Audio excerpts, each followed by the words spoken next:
అవకాశాన్ని బట్టి తిరువీధి ఉత్సవం చేయాలి. అంటే చుట్టూ మనం ప్రదక్షిణ చేయించాలి.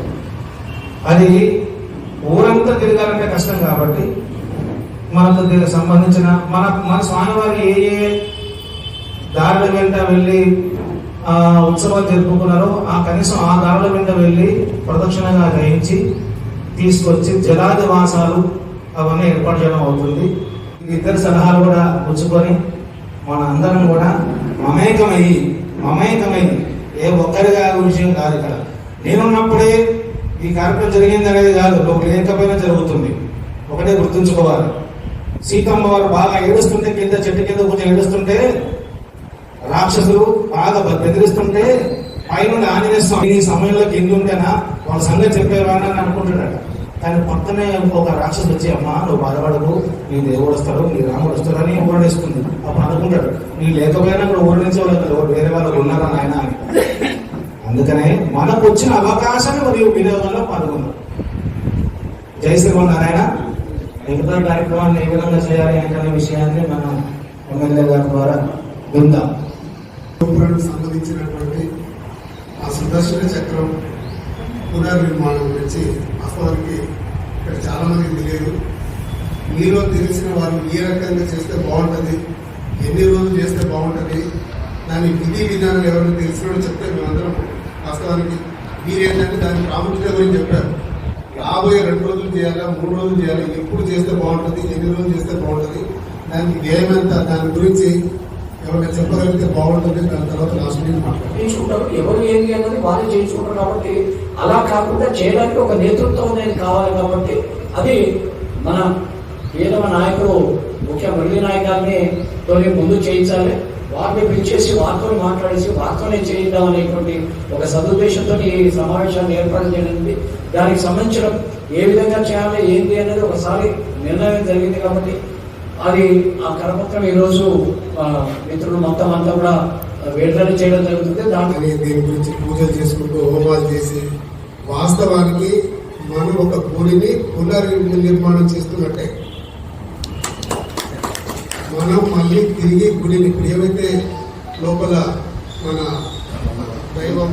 దైవానికి సంబంధించినటువంటి ప్రతిమలు ఉన్నాయో వాటి పవర్ని నిర్వీర్యం చేసి పైన గోపురం ఎక్కి హోమాలు చేసి అందులో ఉండే శక్తిని బయటికి పెట్టి మళ్ళీ 2 రోజులు పూజలు హోమాలు చేసుకొని మళ్ళీ తిరిగి కొత్త గుడిని ప్రతిష్ఠింపజేసినట్టే చేసి పైన విమాన గోపురంలో ఉన్నటువంటి ఆ సుదర్శన చక్రాన్ని తిరిగి ఏర్పాటు చేసి మళ్ళీ ఆ దేవదేవుడిని మళ్ళీ పవర్ తోటి మళ్ళీ గుడి లోపలికి తీసుకురావాల్సిన అవసరం.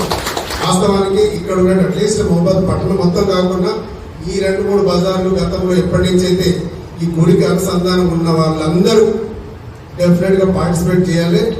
దీంట్లో ఏం చేస్తే బాగుంటుంది అనేది అందరినీ సలహాలు సూచనలు అడిగి చేస్తేనే బాగుంటుందని ఆలోచన. ఎందుకంటే ఇంత ప్రతిష్టాత్మకమైన అంటే ఒక గుడిని పునర్నిర్మాణం చేస్తున్నామంటే దాదాపు చాలా శ్రమతో కూడిన పని. ఈ ముహూర్తానికి చేయగలము అన్న ఆత్మవిశ్వాసం ధైర్యం ఉంటే మీరు కొనసాగించండి. మీ వెంట నేను వాళ్ళతోటి ఎటువంటి ఆర్థిక సాయం ఉండదు, ఆర్థిక లాభం ఉండదు. ఎటువంటి లోటుపాట్లు జరగకుండా చిత్తశుద్ధితోటి ఈ కార్యక్రమం చేయాల్సిన పని. హడావుడిగా చేసేది కాదు, కరెక్ట్గా మనం చేయగలము అన్న ధైర్యం ఆత్మవిశ్వాసం మీలో ఉంటే డెఫినెట్గా నేను మీ వెనకాలంటే నేను విజయవంతం చేద్దాం. ఇప్పుడు శ్రీనివాసాచార్యులు మూర్తి గారు, లక్ష్మణాచార్య ఇప్పుడు దీని గురించి అదేవిధంగా డేట్స్ గురించి వాళ్ళు చెప్తారు.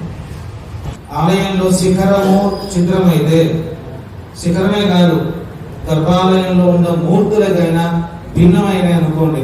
స్వామివారి యొక్క వేలు కానీ, చెయ్యి కానీ, మూతి కానీ, ముక్కు కానీ ఇలాంటివి అవయవాల లోపం ఉంటే అర్చనకు పనికిరావు, వెంటనే తీసేయాలి. మనం ఇంకా తగ్గించుకుంటూ మనం చేయడం కంటే కూడా దీన్ని తొందరగా చేయాలన్న ఉద్దేశం మీద పెద్దవాళ్ళ యొక్క అనుమతితోని ఈ కార్యక్రమాన్ని చేయడానికి నిర్ణయించుకున్నాం. వాళ్ళే మనకు పాంప్లెట్లను రాసి పంపారు. చంద్రమానేన విశ్వావసన సంవత్సర జ్యేష్ఠ శుద్ధ దశమి గురువారం రోజున హస్త నక్షత్రయుక్త మిథున లగ్న పుష్కరాంశమున 5/6/2025 ఉదయం 7:56 శిఖర చక్ర ప్రతిష్ట మరియు కుంభాభిషేకం దీనిలో భాగంగా మూడవ తారీఖు నాడు అంటే మంగళవారము 3/6/2025 శిఖర శోభాయాత్ర అంటే పురవిధుల యందు ఊరేగింపు. 4వ తారీఖు నాడు బుధవారం నాడు ఉదయం 8 గంటలకు సభా ప్రార్థన, విశ్వక్సేన ఆరాధన, పుణ్యాహవాచనం, రక్షాబంధనము, ముత్సంగ్రహణము, అంకురారోపణ, యాగశాల ప్రవేశము, మహాకుంభ స్థాపనము, అధివాస హోమము, ఆ యొక్క శిఖరానికి జల క్షీర మృత్తిక అధివాసాలు, పంచగవ్యం 25 కలశాలతో అభిషేకం, తర్వాత తీర్థగోష్ఠి. ఇది ఉదయం కార్యక్రమం 4వ తారీఖు. అదే 4వ తారీఖు సాయంకాలం పూట మూలమంత్ర హోమాలు, మనోన్మానము అంటే మన మనసుకు సంబంధించిన మూలమంత్ర హవనాలన్నీ కూడా ఆ యొక్క చక్రంలో ప్రతిష్ఠింపజేసి ఆ చక్రములో నఖశిఖా పర్యంతము స్వామివారి యొక్క బొటనవేలు దగ్గర నుండి శిఖలో ప్రధాన కేశం వరకు ప్రతి ఒక్క అవయములో స్వామివారిని స్థాపన చేసే మంత్రం ఆ యొక్క మనోన్మాన శాంతి హోమము చేసి ఆ సాయంకాలం కూడా ధనము, ధాన్యము, ఫలము, పుష్పములు, ఛాయ అంటే అర్థము, ఛాయ, శయ్యాలి వాసాలు, ఆ నివాసాలు ఆ చక్రాన్ని కలిపజేసి ఆ రాత్రి తీర్థగోష్ఠులను పూర్తవుతుంది. తెల్లారి 5వ తారీఖు నాడు గురువారం ఉదయం 5 గంటల నుంచి మూలమంత్ర హోమాలు, మహాపూర్ణాహుతి అయిపోతుంది. 7:56 సుముహూర్తాన శిఖర పునఃప్రతిష్ఠ, కుంభాభిషేకము, మూర్తి ప్రథమ ఆరాధన. ప్రతిష్ఠ అయిన తర్వాత మొట్టమొదటి చేసే ఆరాధన ఎలా ఉంటుందో అలాగా శిఖర ప్రతిష్ఠ అయిన తర్వాత మొదటి ఆరాధన అక్కడి నుంచి ప్రారంభం అవుతుంది.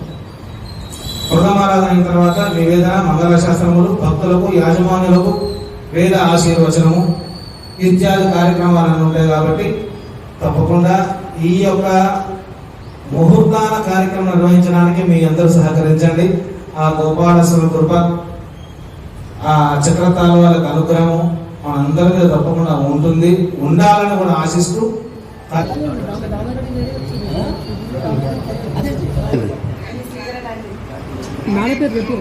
సార్